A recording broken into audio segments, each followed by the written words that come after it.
Hello नमस्ते सम्पूर्ण साथीहरूलाई यस प्रकाश बुढा च्यानलमा स्वागत छ।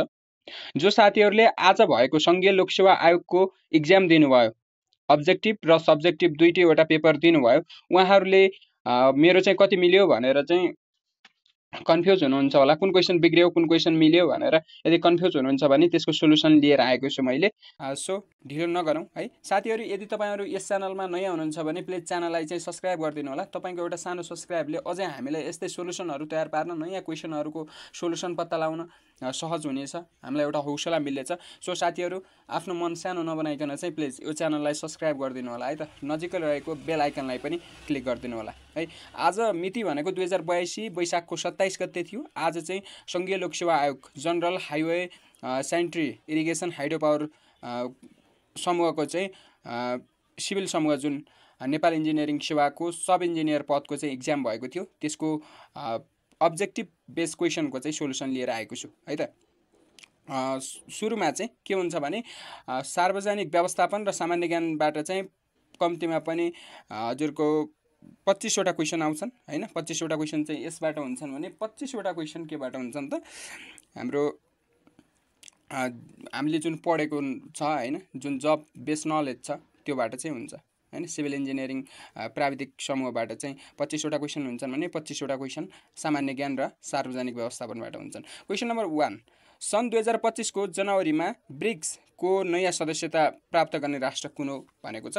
क्वेसन नम्बर 1 तपाईँले देख्न सक्नुहुन्छ। सन् 2025 को जनवरीमा ब्रिक्सको नयाँ सदस्यता प्राप्त गर्ने राष्ट्र कुन हो। ब्रिक्स भनेको चाहिँ एउटा गभर्मेन्टल अर्गनाइजेसन हो, विभिन्न राष्ट्रहरूको चाहिँ एउटा सङ्गठन हो हैन, सरकारी सङ्गठन हो। ब्रिक्सको चाहिँ फुल फर्म पनि छ। ब्रिक्स भनेको बीबाट चाहिँ हजुरको ब्राजिल हैन, रसिया, त्यसपछि इन्डिया हैन, China, south Africa, Indonesia, Iran जस्ता 10वटा राष्ट्रहरू चाहिँ ब्रिक्स जुन सङ्गठन छ यसमा आबद्ध रहेका छन्। र 2025 को जनवरीमा चाहिँ ब्रिक्सको नयाँ सदस्यता प्राप्त गर्ने राष्ट्र भनेको चाहिँ इन्डोनेसिया हो है त। एकको करेक्ट एन्सर भनेको चाहिँ ए भयो। क्वेसन नम्बर 2 मा दक्षिण एसियाली राष्ट्रहरूको क्षेत्रीय सहयोग सङ्गठन सार्कको सचिवालय कुन देशमा रहेको छ। तपाईँलाई थाहा नै छ होला हैन, सचिवालय सार्कको सचिवालय चाहिँ नेपालमा रहेको छ। क्वेसन नम्बर 2 को करेक्ट अप्सन भनेको ए भयो। क्वेसन नम्बर 3 मा नेपालले संयुक्त राष्ट्रसङ्घ युएनको सदस्यता कहिले प्राप्त गरेको थियो। नेपालले संयुक्त राष्ट्रसङ्घ युएनको सदस्यता चाहिँ सन् 1955 डिसेम्बर 14 मा चाहिँ प्राप्त गरेको थियो। क्वेसन नम्बर 3 को करेक्ट अप्सन भनेको बी रहेको छ। क्वेसन नम्बर 4 मा नेपालको संविधानको कुन अनुसूचीमा सङ्घ प्रदेश र स्थानीय तहको अधिकारको साझा सूची उल्लेख भएको छ भनेको चाहिँ अब तपाईँको 9वटा अनुसूची रहेका छन् हैन। नेपालको संविधान 2072 अनुसार 9वटा अनुसूची रहेका छन्, जसमा सङ्घ प्रदेश र स्थानीय तहको साझा अधिकारको सूचीहरूको चाहिँ अनुसूची 9 मा चाहिँ उल्लेख रहेको छ है त, जसमा 15वटा नै बुदाहरू छन् है त्यसमा चाहिँ। क्वेसन नम्बर 5 मा नेपालमा हाल मृत्युदर म्याटर्नल मोर्टालिटी रेट प्रति 1 लाख जीवित जन्ममा कति रहेको छ भनेको छ। 1 लाख जन्म भयो भने, जीवित जन्म 1 लाख भयो भने चाहिँ आमाको हैन मृत्युदर कति रहेको छ भनेको छ। यसको चाहिँ तपाईँले खोज्नु भयो भने हैन 151 चाहिँ रहेको छ है त। अहिले प्रति 1 लाखमा 151 मृत्युदर रहेको छ है। क्वेसन नम्बर 5 को करेक्ट अप्सन ए भयो। क्वेसन नम्बर 6 मा सबभन्दा पहिला मर्करी थर्मोमिटरका आविष्कारक को हुन् भनेको छ। सबैभन्दा पहिला चाहिँ यो जुन मर्करी थर्मोमिटर छ, अहिले चाहिँ विभिन्न अरूले आविष्कार गरे तापनि हैन, विभिन्न प्रकारका थर्मोमिटर आएका छन्। सबैभन्दा पहिलो चाहिँ थर्मोमिटर आविष्कार गर्ने भनेको कुन हुन् त साथीहरू। यसको करेक्ट अप्सन चाहिँ डी ग्रेभियल फरेनहाइट हुन् है त। यसको करेक्ट अप्सन तपाईँले 6 को बी लाउन पर्ने थियो, कुन लाउनु भयो है, आफ्नो चाहिँ क्रस चेक गर्नु होला। क्वेसन नम्बर 7 मा जलवायु परिवर्तन र ग्रिन हाउस ग्यास उत्सर्जनबाट पर्ने प्रभावलाई कम गर्ने उद्देश्यले जारी भएको क्योटो प्रोटोकलमा कहिले हस्ताक्षर भएको थियो भन्ने छ। यसको चाहिँ 11 डिसेम्बर 1997 1997 डिसेम्बर 11 मा चाहिँ यसको हस्ताक्षर भएको थियो। क्वेसन नम्बर 7 को डी हो। क्वेसन नम्बर 8 मा 16औं पञ्चवर्षीय योजना 2081-82 र 2085-86 को अन्त्यमा गरिबीको रेखामुनि रहने जनसङ्ख्या कति प्रतिशतमा पुर्याउने लक्ष्य राखिएको छ भनेको छ। क्वेसन नम्बर 8 को चाहिँ यसको 12% प्रतिशत चाहिँ पुर्याउने लक्ष्य राखिएको छ है। अहिले चाहिँ 2081-82 मा कति छ त्यो तपाईँले अध्ययन गर्नुपर्छ र 85-86 मा चाहिँ जो 16औं पञ्चवर्षीय योजना रहेको छ त्यसमा चाहिँ गरिबीको रेखा मुनि रहने सङ्ख्या कति प्रतिशतमा पुर्याउने लक्ष्य भनेको चाहिँ 12% मा झार्ने लक्ष्य लिएको छ है त। क्वेसन नम्बर 9 मा सुरेल जिरेल जातिको पुरोहितलाई के भनिन्छ भनेको छ। क्वेसन नम्बर 9 मा चाहिँ तपाईँले यो झुक्किनु होला है, नझुक्किनु होला, के लाउनु भयो तपाईँले क्रस चेक गर्नुहोस्। क्वेसन नम्बर सुरेल र जिरेल जातिको पुरोहित भनेको चाहिँ नाक्सो हो। नासो भनेको चाहिँ सुनवार जातिको पुरोहितलाई नासो भनेर भनिन्छ। यसको करेक्ट अप्सन बी हो, 9 को बी। क्वेसन नम्बर 10 मा नेपालको प्रामाणिक समय ग्रिनविच मानक समयभन्दा कति छिटो रहेको छ। यो तपाईँलाई थाहा नै हो, 5 घण्टा 45 मिनट रहेको छ है। नेपालको प्रामाणिक समय गौरीशङ्कर हिमाललाई 2042 वैशाख 1 गते हैन 86 डिग्री 15 मिनट देशान्तरको रेखाले काटेर जाने भन्ने कुरा छ है। यो कुरा तपाईँले सामान्य ज्ञानमा पढ्नुपर्ने हुन्छ। क्वेसन नम्बर 11 मा जाउँ। 6 देखि 9 महिनासम्म अध्ययन तालिम वा अध्ययन भ्रमण पुरा गरेपछि कुनै पनि निजामती कर्मचारीले न्यूनतम कति अवधि सेवा गर्नुपर्ने प्रावधान निजामती ऐन 2049 मा उल्लेख गरिएको छ भनेको छ। निजामती ऐन 2049 तपाईँले हेर्नुभयो भने 6 देखि 9 महिना तपाईँ कुनै पनि तालिम कुनै पनि अध्ययन भ्रमणमा बाहिर जानुभयो भने हैन, देशभन्दा बाहिर अथवा देशमै कुनै पनि इन्स्टिट्युटमा पढ्दै हुनुहुन्छ भने त्यति बेला बिदामा हुनुहुन्छ भने चाहिँ त्यो बिदा बापत तपाईँले कति अवधि चाहिँ न्यूनतम कति अवधि सेवा गर्नुपर्ने छ भनेको छ। यसको चाहिँ करेक्ट अप्सन के हो त, सी हो है त। 2 वर्षसम्म चाहिँ तपाईँले लगातार के गर्नुपर्ने हुन्छ त भनेपछि निजामती कर्मचारीले न्यूनतम त्यति अवधि सेवा चाहिँ गर्नुपर्ने हुन्छ है। क्वेसन नम्बर 11 को option C is the right option. Question number 12 मा नेपालमा नि सरकारी बजेटलाई साधारण र विकास गरी दुई किसिमको खर्चको रूपमा पहिलोपटक कहिलेदेखि विभाजन गरिएको हो भनेको छ। यसको आर्थिक वर्ष 2000 तपाईको चाहिँ 13-14 देखि है त, आर्थिक वर्ष 2013-14 देखि चाहिँ साधारणलाई के बजेट भनिन्छ, चालु बजेट, र विकासलाई चाहिँ पुँजीगत बजेट, दुई बजेटमा चाहिँ विभाजन गरिएको थियो आर्थिक वर्ष 2013-14 मा। यो आइआइबी जोडा मिलाउनुहोस् भनेको छ, सही उत्तर छान्नुहोस् भनेको छ। यसको चाहिँ नियमित सेवा भनेको चाहिँ जहिले पनि शान्ति सुरक्षालाई नियमित सेवा, यो पहिलेदेखि मैले जोडा मिलाइसकेको छु हैन। नियमित सेवा भनेको चाहिँ शान्ति सुरक्षा, देशमा रहेका जो प्रहरी भयो, नेपाल प्रहरी, नेपाली सेना हैन, सशस्त्र प्रहरी दल, यिनीहरूले चाहिँ जहिले पनि नियमित सेवा गरिरहने भनेको चाहिँ शान्ति सुरक्षा हो। पूर्वाधार सेवा भनेको विद्युत सम्बन्धी हैन, खानेपानी सम्बन्धी, ऊर्जा सम्बन्धी जस्तो सेवाहरूलाई चाहिँ के भनिन्छ त, पूर्वाधार सेवा भनिन्छ हैन। मनोरञ्जनात्मक सेवा भनेको चाहिँ राष्ट्रिय निकुञ्ज, जस्तै घुम्न गइन्छ यताउता हैन, त्यो चाहिँ मनोरञ्जन गर्नलाई चाहिँ राष्ट्रिय निकुञ्जतिर गइन्छ, त्यसैले मनोरञ्जनात्मक सेवा। मानव विकास सम्बन्धी सेवा भनेको चाहिँ शिक्षा सम्बन्धी सेवा हो है। यसको ए को 3 हुन्छ।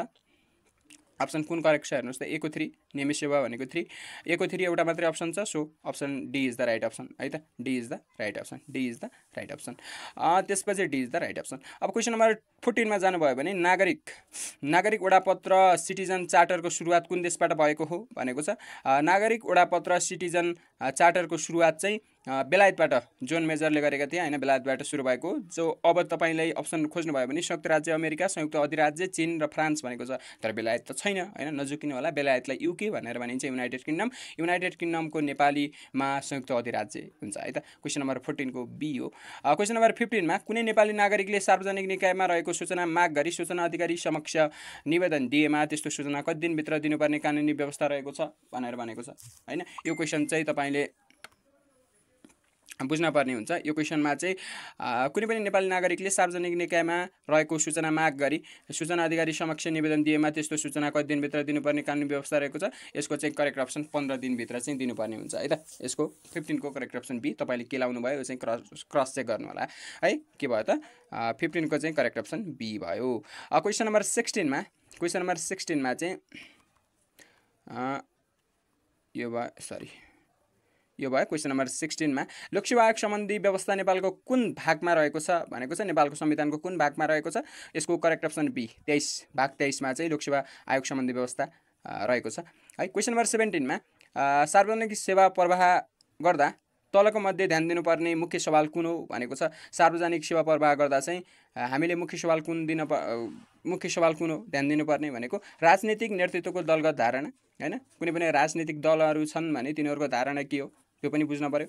सेवा गराई र सेवा प्रदायकको सङ्ख्या, सेवाको परिणाम, गुणस्तर र समय र लाग्ने लागत, सेवा दिने निकाय भनेको चाहिँ यसको करेक्ट अप्सन चाहिँ सी हुन्छ है त। जहिले पनि सेवाको परिमाण कति सेवा दिनुपर्ने हो होइन, कस्तो सेवा दिनुपर्ने हो, गुणस्तर हेर्नु पर्यो, कति समयमा दिनुपर्ने हो र त्यसको लाग्ने लागत पैसा कति हो भन्ने कुरा हेर्न पर्यो है त सेवा प्रवाह गर्दाखेरि।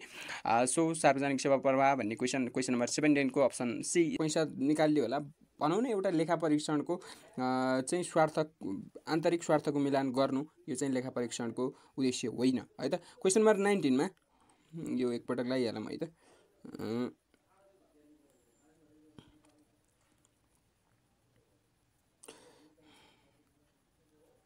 क्वेसन नम्बर 19 मा तल दिएको कुन कार्य टिप्पणी लेखन अन्तर्गत पर्दैन भनेको छ। तल दिएको कुन कार्य टिप्पणी लेखन अन्तर्गत पर्दैन भनेको टिप्पणी लेखनमा नउड्ने काले मसीको प्रयोग गर्नु, माथि तहको निर्णयहरू मातहतको निकायमा पठाउनु, टिप्पणीमा अनिवार्य रूपमा पाना नम्बर उल्लेख गर्नु। टिप्पणीमा अनिवार्य रूपमा पाना नम्बर उल्लेख गर्नु चाहिँ टिप्पणी लेखन अन्तर्गत पर्दैन है त। पाना नम्बर अनिवार्य रूपमा उल्लेख गर्न पर्ने हुँदैन। क्वेसन नम्बर 20 मा क्वेसन नम्बर 20 मा वर्तमान नेपालको संविधानको धारा 232 बमोजिम सङ्घ प्रदेश र स्थानीय तह बीचको सम्बन्ध देखाएका मध्ये कुन सिद्धान्तमा आधारित छ भनेको छ। यो चाहिँ सहकारिता, सहअस्तित्व र समन्वयको सिद्धान्तमा आधारित छ। क्वेसन नम्बर 20 को सी छ है त। क्वेसन नम्बर 20 को सी छ। क्वेसन नम्बर 20 को option C is the right option. यो कस्तो नमिलेको।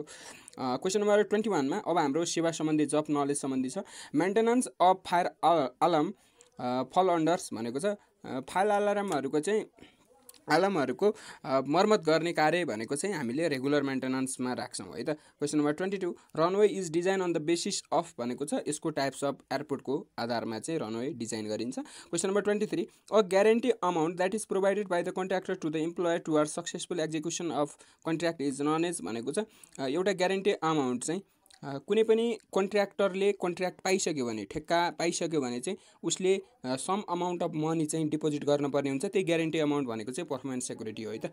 क्वेसन नम्बर 24 मा bar chart is drawn for भनेको छ बार चार्ट चाहिँ टाइम भर्सेस एक्टिभिटीको रिलेसनमा चाहिँ ड्रन गर्ने गरिन्छ। यो होरिजेन्टल चार्ट पनि भन्ने गरिन्छ होइन। अब फेरि जाउँ हामी क्वेसन नम्बर 25 मा the value of dismantle material less than the cut of dismantling is called भनेको छ। डिस्मेन्टल मेटेरियलको भ्यालु जहिले पनि डिस्मेन्टल भन्दा कम हुने होइन लाई चाहिँ के भनिन्छ भनेको द्याट इज स्क्रैप भ्यालु है। क्वेसन नम्बर 26 मा measurement unit of woodwork for frame and चौकाट भनेको छ यसको लागि चाहिँ फ्रेम र चौकाटको वुडवर्कको जुन मेजरमेन्ट गरिन्छ त्यो घनमिटरमा गरिन्छ द्याट इज क्युबिक मिटर है त। क्वेसन नम्बर 27 मा radius of transition curve at the junction of circular curve and straight segment is भनेको छ द्याट इज आर है त। क्वेसन नम्बर 27 को बी। क्वेसन नम्बर 28 को camber in a road is provided to भनेको छ रोडमा क्याम्बर किन प्रोभाइड गरिन्छ भनेको चाहिँ यो drain of water rain water from the road सर्फेसमा परेको आकाशे पानीलाई चाहिँ के गर्नलाई ड्रेन आउट गर्नलाई चाहिँ है त।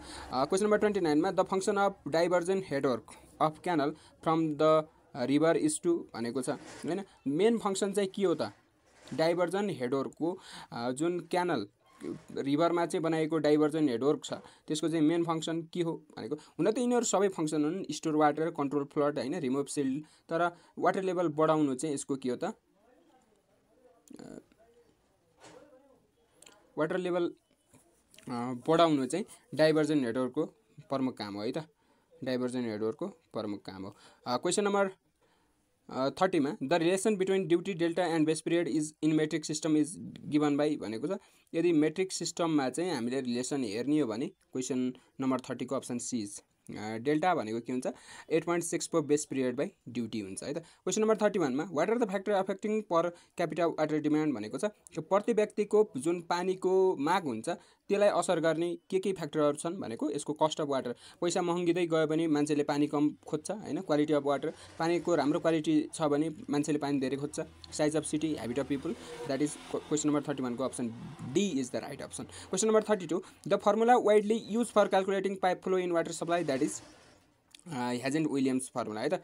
वाटर सप्लाईमा चाहिँ पाइप फ्लो डिजाइन गर्दाखेरि चाहिँ पाइप फ्लो क्यालकुलेटिङ गर्नका लागि वाइडली युज हुने फर्मुला द्याट इज के त हेजेन्स विलियम्स फर्मुला है त। सो क्वेसन नम्बर 32 को option B is the right option. The bearing capacity of water logged soil can be improve by भनेको छ bearing capacity of water logged सोइलकोलाई चाहिँ इम्प्रुभ गर्नका लागि हामीले जहिले पनि ड्रेनेज गर्नुपर्छ हैन। एक त वाटर लक भएको ठाउँ छ त्यसलाई ड्रेन आउट गऱ्यौँ भने के हुन्छ त ड्रेनेज गऱ्यौँ भने बेयरिङ क्यापासिटी इन्क्रिज हुन्छ अथवा इम्प्रुभ हुन्छ है त। क्वेसन नम्बर 34 तपाईले क्वेसन नम्बर 34 चाहिँ हेर्नुभयो भने साथीहरू under normal atmospheric condition minimum days required for curing fresh laid concrete that is 28 days.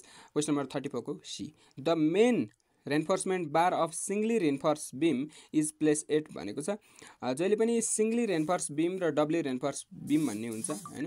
singly reinforced beam भनेको के हो त भन्यो भने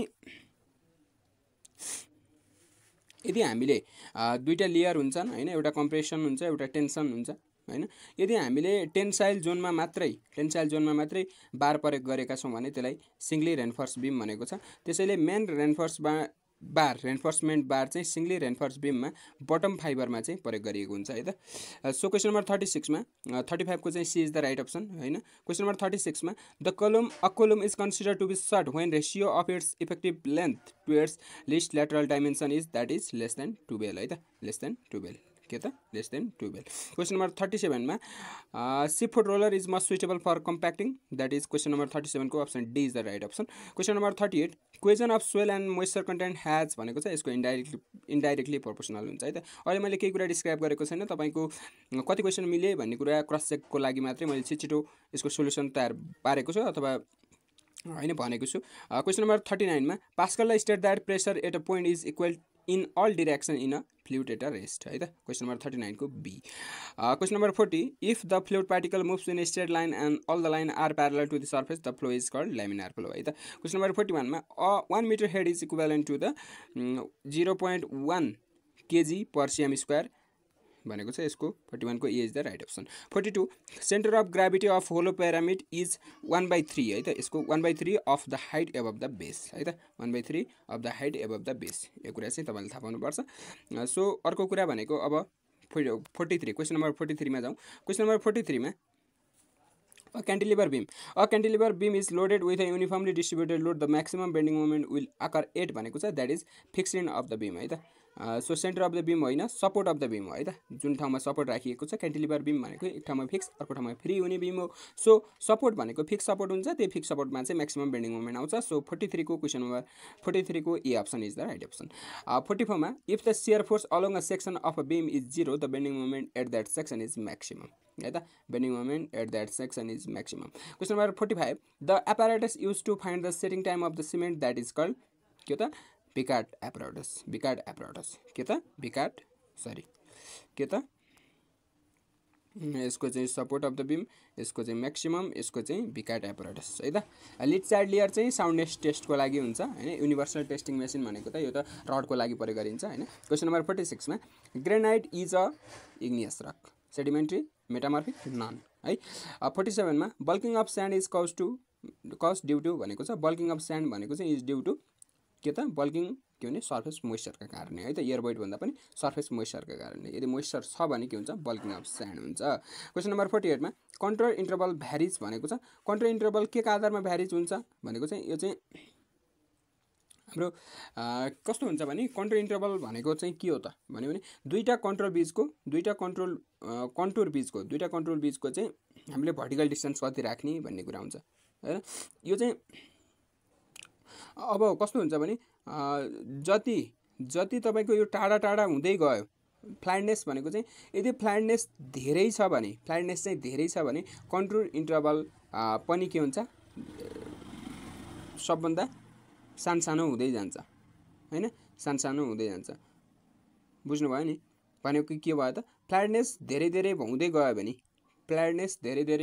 भने कन्ट्रोल इन्टरभल चाहिँ नजिक हुँदै जान्छ मिलेन है त। डाइरेक्टली भनेको option C is the wrong option यो लगाएको छ 48 को सी मा तर त्यो चाहिँ भएन। अर्को भनेको स्केल अफ द म्याप यदि हामीले स्केल अफ द म्याप भनेको चाहिँ यदि हामीलाई स्केल ठुलो चाहिएको छ भने हैन यदि स्केल ठुलो चाहिएको छ भने कन्ट्रोल इन्टरभल सानो हुन्छ हैन कन्ट्रोल इन्टरभल के हुन्छ सानो हुन्छ। So option A is the wrong option option B is the right option है त। स्केल ठुलो चाहिएको छ ठुलो स्केलमा देखाउन छ भनेपछि कन्ट्रोल इन्टरभल घटाउन पर्छ हैन। यदि स्केल सानोमा चाहिएको छ, सानोमा स्केल चाहिएको छ भने कन्ट्रोल इन्टरभल चाहिँ के हुन्छ बढाउन पर्छ हैन। सो 48 को option B is the right option. 48 को अप्सन बी इज द के त 48 को option B is the right option. 49 मा the arithmetic check in the rise and fall method of working out reduced level in levelling is भनेको छ। यो चाहिँ height of instrument method र rise and fall मेथडबाट हेरिन्छ। राइज एन्ड फल मेथडबाट के हेरिन्छ भनेपछि summation BS minus summation FS summation rise minus summation fall last RL minus first RL भनेको छ। यसको चाहिँ हजुरको option B is the right option है त। क्वेसन नम्बर 50 मा which of the following is not a method of plane table surveying. Radiation हो, resection हो, इन्टरसेक्सन हो, ट्राइसेक्सन भन्ने चाहिँ होइन है त। योमा नट भनेको छ। सो यो चाहिँ करेक्ट भयो। सो फेरि गएछ है, फेरि म एकपल्ट लगाइहाल्छु। यसको चाहिँ फोटो पठाउन पर्छ। म्याक्सिमम भिकार्ड एप्रोडस igneous rock surface moisture indirectly proportional. ल स्क्रिनसट गरौँ ल। हस् त साथीहरू, यदि तपाईँ नयाँ हुनुहुन्छ भने यस च्यानलमा सब्सक्राइब गरिरहनु होला। यस्तै क्वेसनको सोल्युसनका लागि तपाईँले हामीलाई सब्सक्राइब गर्नुहोस्। हस् त नमस्ते। नजिकै रहेको बेल आइकनलाई पनि थिच्नु होला। हस् नमस्ते।